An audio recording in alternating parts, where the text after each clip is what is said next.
খুব ভালো। একটা খুব ভালো জিনিস এই দক্ষিণ 24 পরগনার আসরগ্রহণে আমরা পাই, যেখানে গানের মধ্যে দিয়ে, ভজনের মধ্যে দিয়ে ভক্তরা তত্ত্বগুলো জেনে নিতে চায়। আর আমরা চেষ্টা করি গানের মধ্যে দিয়ে, ভজনের মধ্যে দিয়ে তত্ত্বগুলো মানুষের কাছে তুলে ধরা। এটাও একটা মীরাবাইয়েরই গান। মীরাবাই কি বলছে? পাইও জি মাইনে, পাইও জি মানে আমি পেয়েছি, পাইও জি মাইনে কি পেয়েছি?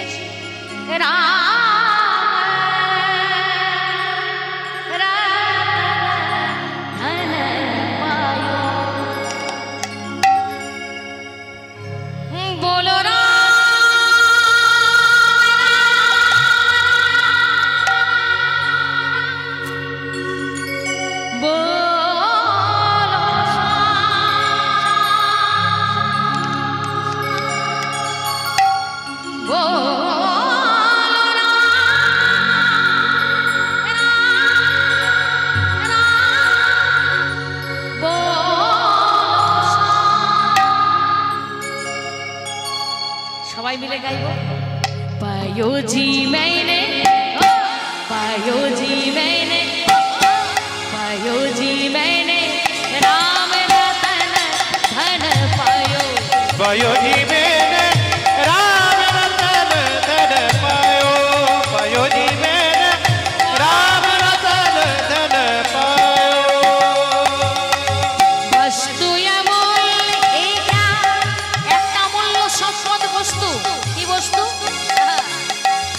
वस्तु बोलेगा ओ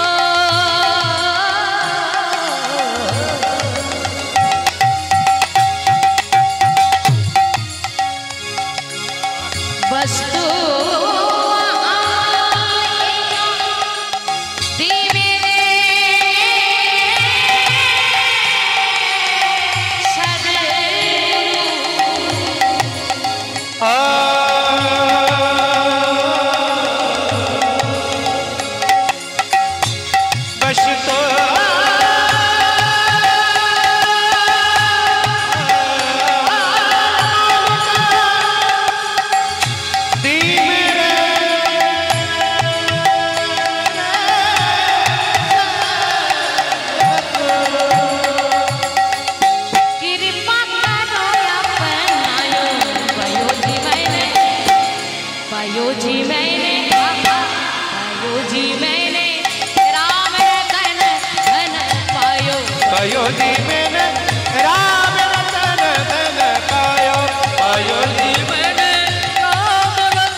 शारदामणि रामकृष्ण स्वामी विवेकानंद हाँ ओई ठाकुर रामकृष्ण देवे आमादेर बुझिए दिलेन बोलছে শোনো গুরুকরণ কেন করবে তোমরা দেখেছো বট গাছে লাল লাল ফল হয় এক একটা ফলে অনেক অনেক বিচি থাকে সেই ফলের বিচিগুলো মাটিতে পড়ে যায় মাটিতে মিশে যায় জল পেলো আলো পেলো বাতাস পেলো কিন্তু সেই বিচি থেকে চারা গাছ হলো না রাধে সেই বিচিগুলো যখন পাখির পেটে গেল পাখি ফল খায় পাখা মেলে উড়ে যায় সেই পাখির পেটে গিয়ে বিচিগুলো পাকস্থলী রসের সঙ্গে পাচিত হলো ওমা ওই ডাক্তারে বলে না ডাইজেস্টিভ এনজাইম শরীরে ভালো থাকলে ঠিক মাত্রায় থাকলে হজমটা হয় ডাইজেস্টিভ এনজাইমের সঙ্গে ওই ফলের বীজগুলো মিশে যায় পাচিত হয়ে সেই বীজগুলো যখন মল রূপে কিংবা বমনের রূপে মাটিতে পড়ে সেই বীজ থেকে সুন্দর বটের চারা তৈরি হয় প্রেমানন্দে হরি হরি বল। এই যে মন্ত্র গুরুদেব আমার কর্ণে দিল, এই মন্ত্র দিল কৃষ্ণ প্রথমে ব্রহ্মাকে, ব্রহ্মা দিল নারদ মুনিকে, নারদ মুনি দিল ব্যাস দেবকে, ব্যাস দেবে দিল মাধব আচার্যকে। আচার্য সম্প্রদায় হতে হতে সেই মন্ত্র পাচিত হতে হতে হতে হতে গুরুদেবের কাছ থেকে যখন আমার কর্ণে পড়লো, আমার হৃদয়ের প্রেম জেগে উঠলো হরি বল। বস তো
সৎসঙ্গে নৌকা তৈরি করে আমাদের ভবসিন্ধুর পারাপারে নিয়ে যায়। মানেটা কি? সংসারটাকে বলেছে সমুদ্রের মতো, সমুদ্রের যেমন অগাধ জল তারপর আবার নোনা জল, তো সংসারটাও সেরকম। সংসারে আমরা সবাই হাবুডুবু খাচ্ছি, কেউ আমরা ভালো নাই। একমাত্র গুরুদেব যদি কৃপা করে সৎসঙ্গ সাধু সঙ্গের নৌকায় চড়িয়ে নিজে কান্নারি হয়ে পারাপারে নিয়ে যেতে পারে, তবে আমরা সেই বৃন্দাবনে যেতে পারবো। জয় জয় গুরুদেব কি, গুরুদেব কি, গুরুদেব কি, সত্য কি নैया नैया नैया हे बटिया सतगुरु सत की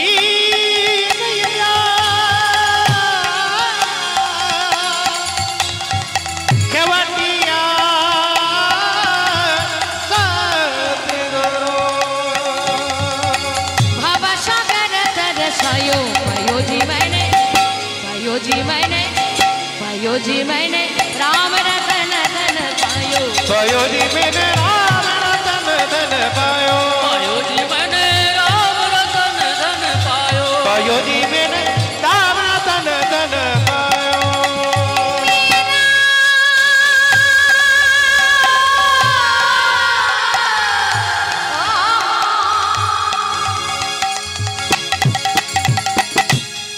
मीरा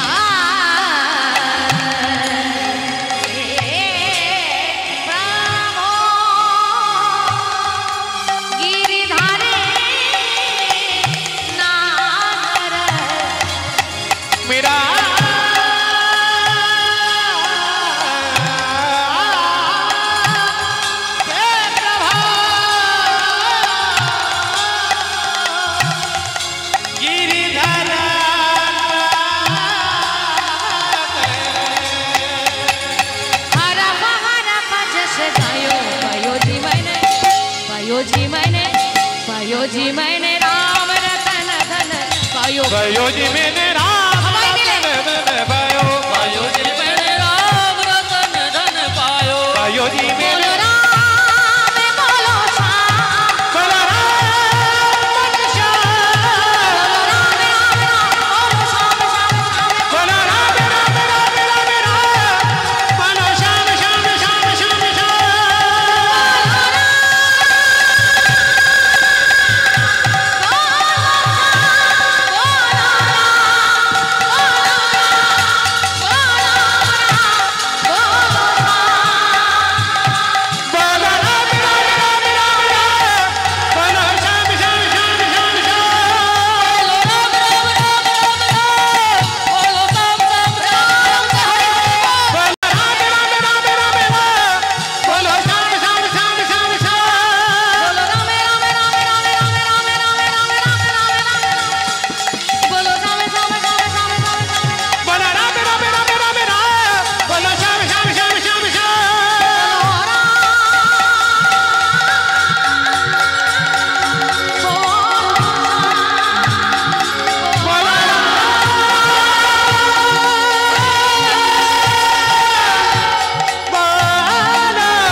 যাও প্রত্যেকে গুরুকরণ করতে হবে, নচেত মনুষ্য জন্মটা আমাদের সার্থক হবে না। এই মনুষ্যকুলে জন্ম নেওয়াটাই আমাদের বৃথা হয়ে যাবে। তাই গুরুচরণ আশ্রয় করে সেই বৈষ্ণব মাধব ঘোষ চোখ বন্ধ করে হৃদয়ে দর্শন করলেন গৌর সুন্দর বৃন্দাবনের ধুলায় গড়াগড়ি যাচ্ছে। আহা, এত সুন্দর করে বৃন্দাবনের কথা, গৌরের কথা মাধব ঘোষ সেই বৈষ্ণব জানালেন। তাই তার চরণে প্রণাম জানিয়ে ছোট্ট করে একটা তাল গান। মাধবদা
মধুর মধুর বৃন্দাবনে আমরা এসেছি। তো সবাইকে, সকল ভক্তকে বলবো, সবাই মিলে দুহাত তুলে বলবো জয় জয় রাধা রানী কি, শ্যাম সুন্দর কি, বৃন্দাবন ধাম কি। ও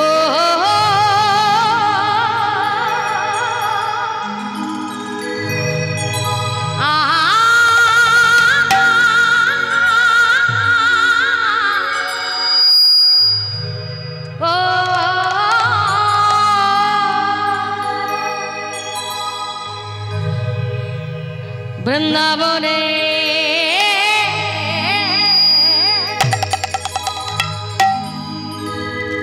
বৃন্দাবনের আমার কানু দেখবি যদি আয়, ছুটে আয় ছুটে আয় ছুটে আয়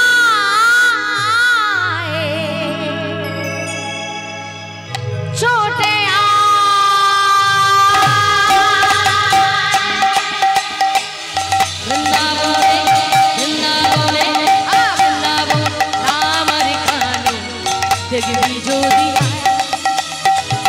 বৃন্দাবনে রাম কানু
বাবা বৃন্দাবনে বৃন্দাবনে বৃন্দাবনে রামার কানু দেখবি যদি আয় বৃন্দাবনে রাম কানু দেখবি যদি আয় বৃন্দাবনে রাম কানু দেখবি যদি আয় বৃন্দাবনে রাম কানু দেখবি যদি আয় বৃন্দাবনে মধুর সে নাম শুনবি যদি আয় আয় আয় মধুর মধুর মধুর মধুর মধুর মধুর রাধার নাম গাইবি যদি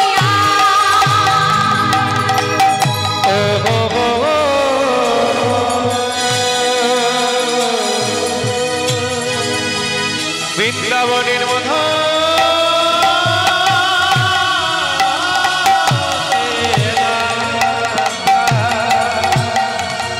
শুনবি যদি আয় আয় আয় মধুর মধুর রাধা গাইবি যদি আয়। সবাই বৃন্দাবনে এসেছি এসেছি তো ও মায়েরা দেখো আমার মায়েরা আমার ঠাকুমারা কি সুন্দর ঘোমটা দিয়ে বসেছে কারণ এটা বৃন্দাবন তো এখানে সবাই আমরা ব্রজগোপিনী ও মায়েরা একটু ঘোমটাটা দাও না গো রাধে শ্যাম বাবা কি সুন্দর লাগছে গো সত্যি এইদিকের মায়েরা সবাই মিলে এখন ঘোমটা দিয়ে বাবা বাবা খুব সুন্দর আহা তা আজকে মাথায় যে ঘোমটা দেওয়া রীতি রেওয়াজ এটা বৃন্দাবনের ব্রজগোপীদের প্রথম দেখিয়েছে এই ঘোমটা দিয়ে তারা নিজেকে পরিবেশন করত কৃষ্ণের কাছে ভগবান কৃষ্ণকে তারা সম্মান দিত ওমা সম্মান দিলে তবে সম্মান ফিরে পাওয়া যায় আমাদের মা ঠাকুমারা এখনো পর্যন্ত যাদের বয়স হয়ে গেছে তারা এখনো পর্যন্ত মাথার ঘোমটাটা খুলে না মায়েদের জিজ্ঞেস করি হ্যাঁ গো তোমার তো শ্বশুর ভাসুর সব তো মরে গেছে তাও তুমি কাকে ঘোমটা দাও হ্যাঁ ঠাকুমাকে জিজ্ঞেস করি ও ঠাকুমা তোমার তো শ্বশুর ভাসুর নাই তো কাকে ঘোমটা দাও সেই মা উত্তর দিল আমার ছেলেরা বড় হয়েছে না আমার যে ছেলেরা আমার সন্তান তারা যে বড় হয়েছে তাদেরও একটা সম্মান আছে আমি মা হয়ে ঘোমটা দিয়ে আমি আমার ছেলেদের সম্মান দিই প্রেমানন্দে হরি বল তাহলে সম্মান দিলে তবে সম্মান ফিরে পাওয়া যায় আজকে ব্রজগোপিনী হয়ে বৃন্দাবনে এসে আজকে আমরা সবাই ভগবান শ্রীকৃষ্ণের উদ্দেশ্যে ঘোমটা দেব আর কি বলবো বলো রাধে রাধে রাধে রাধে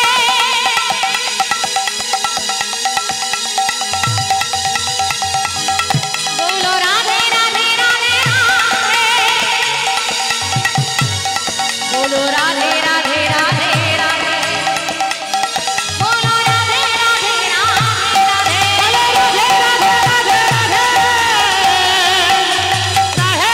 রাধে রাধে বলো রাধে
নবদ্বীপ ধাম কি, জয় হো সকল ভক্তমণ্ডলী কি, জয় সকল গ্রামবাসী কি, জয় জয় জয় কীর্তন সেবা কমিটি কি, জয় জয় জয় আমার মাইক ভাই কি। জয় হো রাধে রাধে।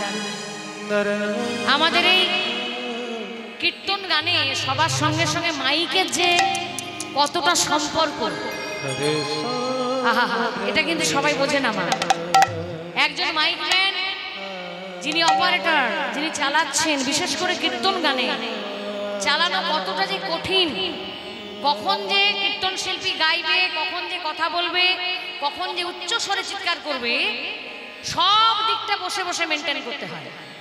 মানে আমার মায়েরা বাবারা মন দিয়ে যদি কীর্তন না শুনে চলবে, ওই মাইক ভাইকে কিন্তু মন দিয়ে শুনতে হবে। হরি বল হরি বল। এই জন্য প্রত্যেক আসরে আমরা মাইক ম্যানের সব থেকে বেশি করে জয়ধ্বনি দিই, কারণ বর্তমানে এই মাইক সিস্টেম মাইলের পর মাইল দূর পর্যন্ত আমাদের হরিনামটাকে পৌঁছে দিচ্ছে না। আমাদের খালি গলায় আগে কীর্তন হতো। এই যে এই গ্রামে যে বাবাজি রয়েছে কীর্তনিয়া, তিনি একসময় কীর্তন গান করতেন। যার ছেলে আমাদেরকে নিয়ে এলো, ওই যে দাঁড়িয়ে আছে, আদর যত্ন করে খাবার খাইয়েছে, কত ভালোবাসা দিয়েছে। সেই বাড়িতে একজন কীর্তন শিল্পী ভাই বলছিল যে সে সময় আমার বাবা খালি গলায় কীর্তন গান গাইতো, বছরে 100 পালা কীর্তন খালি গলায়। চিন্তা করো মায়েরা, কতটা পরিশ্রম করতে হতো। কিন্তু সেই খালি গলার কীর্তন হয়তো একটা পাড়া পর্যন্ত সীমিত থাকতো, পাড়ার বাইরে যাবে না, গ্রামে যাবে না। কিন্তু বর্তমানে মাইক সিস্টেমের মধ্যে দিয়ে একটা গ্রাম ছেড়ে 5টা গ্রাম পর্যন্ত এই হরিনামের শব্দ চলে যাচ্ছে। কতটা কৃপা হচ্ছে। শাস্ত্র বলছে যতদূর পর্যন্ত হরিনামের শব্দ যায়, ততদূর পর্যন্ত সমস্ত দোষ কেটে যায়। প্রেমানন্দে হরি হরি বল। হরি বল হরি বল। এই জন্য প্রত্যেক বছর নিয়ম করে হরিনাম করা হয়। আর বলছে যে যখন একজন কীর্তন শিল্পী বিভিন্ন দিকে ঘুরে ঘুরে কীর্তন গান করে, তার দৃষ্টি যতদূর পর্যন্ত যাবে হরিনাম করার সময়, ততদূর পর্যন্ত পবিত্র হবে। আর যতদূর পর্যন্ত সে নেচে নেচে নিজের হাত দুটো নাড়বে, ততদূর পর্যন্ত সমস্ত দুঃখ যন্ত্রণা চলে যাবে। এই জন্য হরিনামের প্রয়োজন আছে। মহাপ্রভু নিজ গুণে কৃপা করে, নিতাই গৌর কৃপা করে আমাদের বাংলার মাটিকে ধন্য করে এই হরিনাম দিয়ে গেলেন। আজকে আমরা সেই হরিনাম ধরে রাখার চেষ্টা করছি। তা আমার মায়েরা সত্যি খুব ভালো, তোমরা যে এত বড় বড় কথা বলছি, সেই কথাগুলো মন দিয়ে তোমরা শুনছো। হরে কৃষ্ণ। কারণ এই ভগবানের কথা না শুনলে আমরা যে সংসার জীবনে কষ্ট পাই, সেই কষ্ট থেকে নিবৃত্তি পাবো না, শিক্ষাটা পাবো না। কোনটা ভালো কোনটা মন্দ সংসার করতে করতে ভুলেই যাই, তাই না মা? তাই কীর্তনের আসরে যখন আসি, আমাদের মতো অধম কীর্তন শিল্পীদের মুখ দিয়ে যে কথাগুলো ভগবান নিজে গুণে কৃপা করে সবাইকে দিয়ে থাকেন, সেগুলোর দ্বারা আমরা সবাই উপকৃত হই, তাই তো? আজকে মধুর বৃন্দাবনে আমরা সাধন করব যে লীলা, সেটির নাম হচ্ছে রাজা চন্দ্রধ্বজের মুক্তি। একজন রাজা, সে ধার্মিক ছিল ঠিকই, কিন্তু রাজকার্য করার জন্য সেই রাজাকে শিকার করতে যেতে হতো। ওমা শিকার বোঝো? ওই যে বনে গিয়ে জীবজন্তুর সঙ্গে লড়াই করে তাকে বধ করে মেরে নিয়ে আসা, শিকার করা। প্রত্যেক দিনই প্রায় তিনি রাজা শিকার করতে যায়। কেন যায়? রাজা বলে কথা, তার কি আর লোকের অভাব? কাউকে বলে দিলে হলো একটা বাঘ মেরে নিয়ে তো নিয়ে চলে আসবে, একটা ভালো মেরে নিয়ে তো নিয়ে চলে আসবে। কিন্তু রাজা নিজে যায়। হরে কৃষ্ণ, হরে কৃষ্ণ। মায়েরা, বৃষ্টি বৃষ্টি নিজের কাজ করছে, আমরা কিন্তু নিজের কাজ করব। একটু আধটু বৃষ্টির জল যদি গায়ে পড়ে তো পড়ুক না। আমার ভাইরা কত সুন্দর করে প্যান্ডেল তৈরি করেছে। অন্যান্য জায়গাতে এত সুন্দর প্যান্ডেল থাকে না। অনেক অনেক হরিবাসীরা আমরা নিজে দেখেছি, শুধুমাত্র পাতলা একটা তিরপল টাঙানো থাকে, আর সেখানে বসেই ভক্তরা হরিনাম শোনে। কিছুদিন আগে হুগলি জেলায় আমি কীর্তন গান করতে গেছি। দিনের বেলা প্রচন্ড বৃষ্টি, প্রচন্ড ঠান্ডা, মাঘ মাস ছিল, মাঘ মাসে প্রচন্ড ঠান্ডা, তারপরে আবার ওই পাতলা তিরপল, বৃষ্টি হচ্ছে, বৃষ্টির জল ঝরঝর করে পড়ছে গায়ে, কিন্তু একজন ভক্ত উঠছে না। দেখে আমরা ধন্য হয়ে গেলাম। একটা জায়গায় বিশাল বড় জল জমে জলটা মাটিতে পড়ে গেল, কত কত মানুষ একবারে ভিজে গেল, কিন্তু তাও তারা হরিনাম শুনতে ছাড়ল না। আমরা অবাক হয়ে যাই যে ভক্তের ভক্তিটা কত বড়। ভগবান বলেছেন আমার চেয়ে আমার নাম বড়, আর নামের চেয়ে আমার ভক্ত বড়। প্রেমানন্দে তাই গৌর হরি বল। আজকে তো সেরকম ঠান্ডাও নাই, যথেষ্ট গরম আছে। যদি দু চার ফোঁটা বৃষ্টি পড়ে তো পড়ুক, ভগবানের আশীর্বাদ করে সেটা গ্রহণ করব। ভগবানের ইচ্ছায় যা কিছু হয় তা ভালোরই জন্য হয়, যা হচ্ছে ভালোর জন্য, যা হয়েছে ভালোর জন্য, আর যা হবে তা ভালোরই জন্য। আজকে রাজা চন্দ্রধ্বজ সে কেন শিকার করতে যায়? এই রাজা চন্দ্রধ্বজ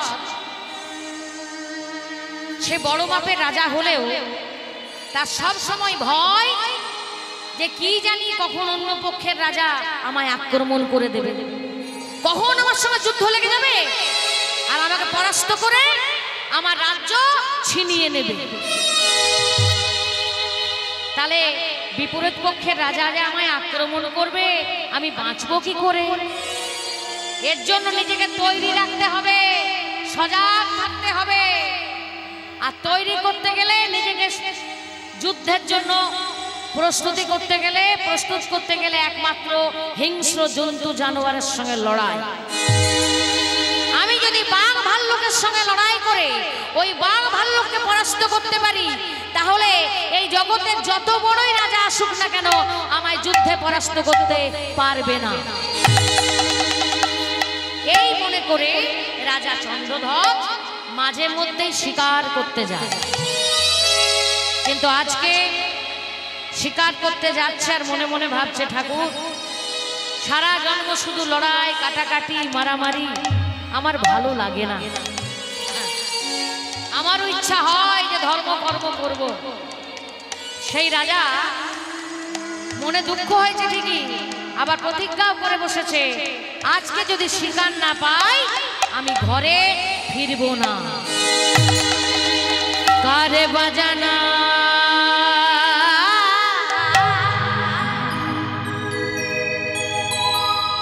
বলো বেদনা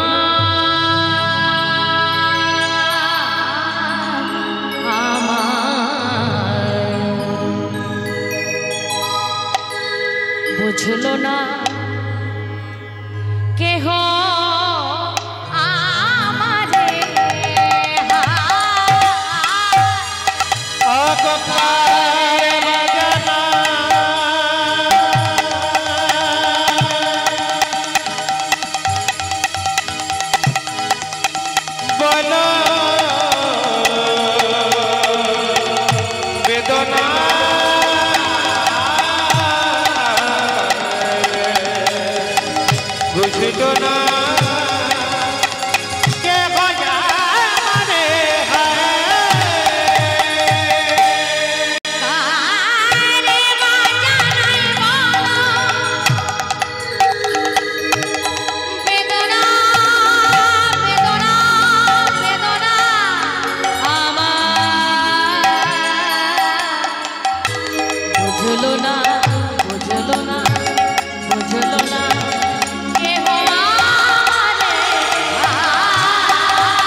সযতনে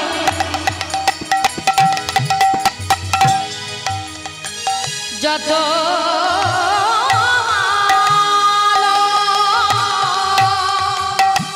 আমি যাই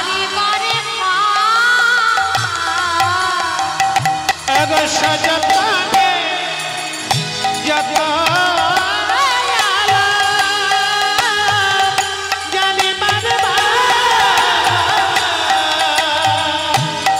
মানে কি আমি যত্ন করে আদর করে গুরুর কৃপায় আমার হৃদয়টিকে সাজিয়েছিলাম কৃষ্ণ প্রেম দিয়ে। হায় হায় আমার ভাগ্যে সৎসঙ্গ সাধু সঙ্গ হলো না বলে আমার হৃদয়ের প্রেমে কোথায় হারিয়ে গেল। যতনে যত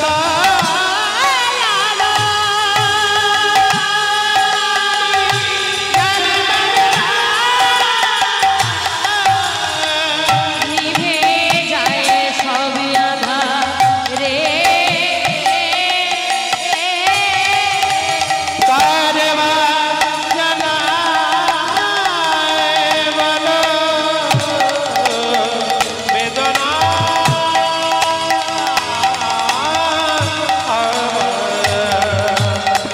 বুঝিল না কে ঘটাবে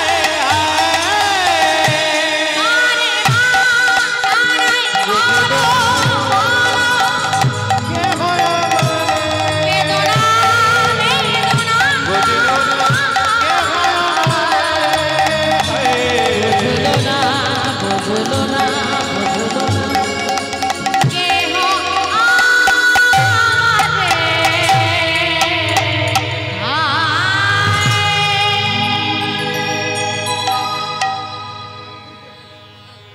একদিকে মনে চিন্তা যে আমি রাজা, আমাকে কেউ বোঝে না।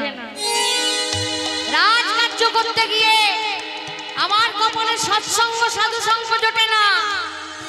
সাধুগুরু বৈষ্ণব আমাকে স্পর্শ পর্যন্ত করে না, কেন? আমি রাজা বলে। ওমা, এটা সত্য ঘটনা, এটা শাস্ত্রের কথা। রাজাকে কখনো সাধুরা স্পর্শ করে না, রাজার সঙ্গে কোনো সাধু সঙ্গ করে না। কেন? ওই রাজার মধ্যে আছে রজগুণ। রাজার মধ্যে থাকে অহংকার, ধন সম্পদের অহংকার, শক্তির অহংকার, ক্ষমতার অহংকার। হরি বল। যে কারণে যারা সন্ন্যাসী, যারা সাধু, তারা রাজার কাছে যায় না, রাজার অন্ন পর্যন্ত গ্রহণ করে না। কেন? রাজা হচ্ছে বিষয়ী লোক। এই ধন সম্পদ এমন একটা সম্পদ মা, যত ভালো ততটাই খারাপ।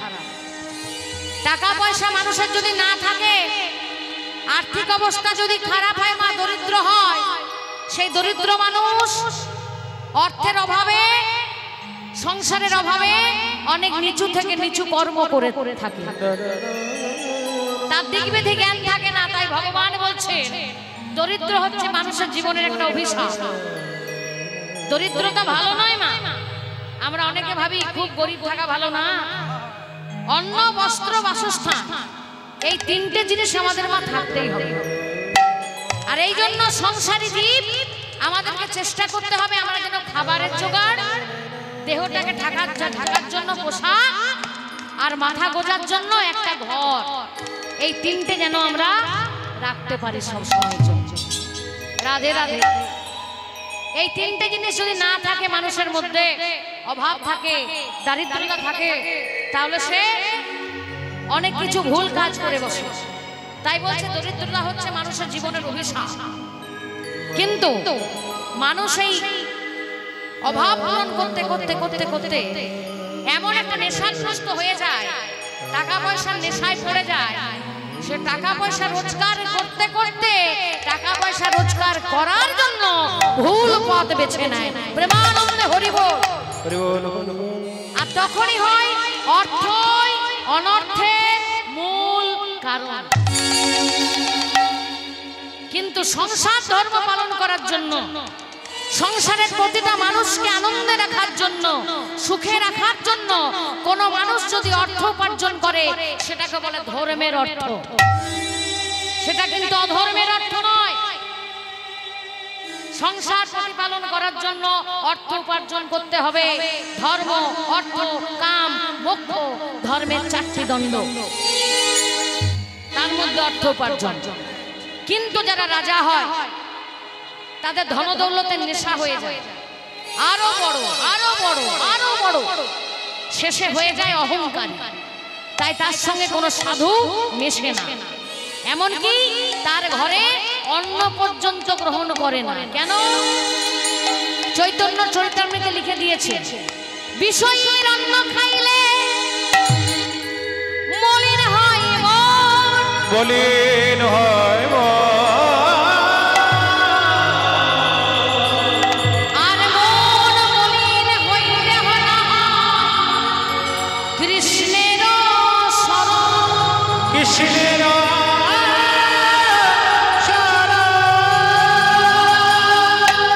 বোঝা গেল? আরেকবার বলে দিই, বিষয়ীর অন্ন খাইলে মলিন হয় মন। যারা বিষয়ী, যারা টাকা টাকা টাকা টাকা সারাদিন টাকা টাকা টাকা টাকা টাকা ছাড়া কিছু চেনে না, তাদের ঘরে বাবা জল পর্যন্ত খেতে নাই, বলে রাখি। যারা সারাদিন টাকা পয়সার পেছনে ছোটে, টাকাটাকে নেশা করে নিয়েছে, তাদের ঘরে কখনো অন্ন খেতে নাই। কি হবে খেলে? বিষয়ীর অন্ন খাইলে মলিন হয় মন, মনটা এত ছোট হয়ে যায়। আর মন মলিন হইলে না হয় কৃষ্ণের শরণ, প্রেমানন্দে হরিব। তোমার মনে কোনো মতে কৃষ্ণ আসবে না, তুমি কোনো মতে ভক্তির পথে যেতে পারবে না। এই জন্য রাজার সঙ্গ কেউ করে না, বিষয়ী সঙ্গ কেউ করে না। রাজার মনে দুঃখ, আমাকে প্রত্যেক দিন শিকার করতে যেতে হয়, কিন্তু আজকে আমি যদি শিকার না পাই ঘরে ফিরবো না। অহংকারের সঙ্গে বলে ফেললো, আর অন্তরে বসে আছে ভগবান নিজে। ভগবান বলছে আমি নিজের অহংকার রাখি না, রাজা তোমার অহংকার রাখবো। চলো দেখি আজকে কি হয়। সেই রাজা তন্ন তন্ন করে সারাদিন ধরে শিকার খুঁজছে, কোথাও একটা বাঘ পাওয়া যায় কিনা, ভালুক পাওয়া যায় কিনা, তার সঙ্গে লড়াই করব, যুদ্ধ করব, তাকে হত্যা করব, আমি নিজেকে বীর বলে ঘোষণা করব। সবাই বলবে রাজা চন্দ্রধ্বজ কি, রাজা চন্দ্রধ্বজ কি, রাজা চন্দ্রধ্বজ কি। অহংকার টকবক করছে ভেতরে। আজকে রাজা এত খুঁজলো, দিনের বেলাটা পেরিয়ে গেল, একটাও পেল না শিকার। অন্যদিন একটার বাইরে পাওয়া যায়, দুটো তিনটে বাঘ ভালুক, আজকে একটাও পেল না। রাতের অন্ধকারের ছায়া নেমে এলো, ঘুটঘুট অন্ধকার, তার মধ্যে আবার বৃষ্টি। ও মা, আজকে হচ্ছে রাতের অন্ধকার, তারপর আবার বৃষ্টি, ঝড়, ভূমিকম্প, বজ্রপাত।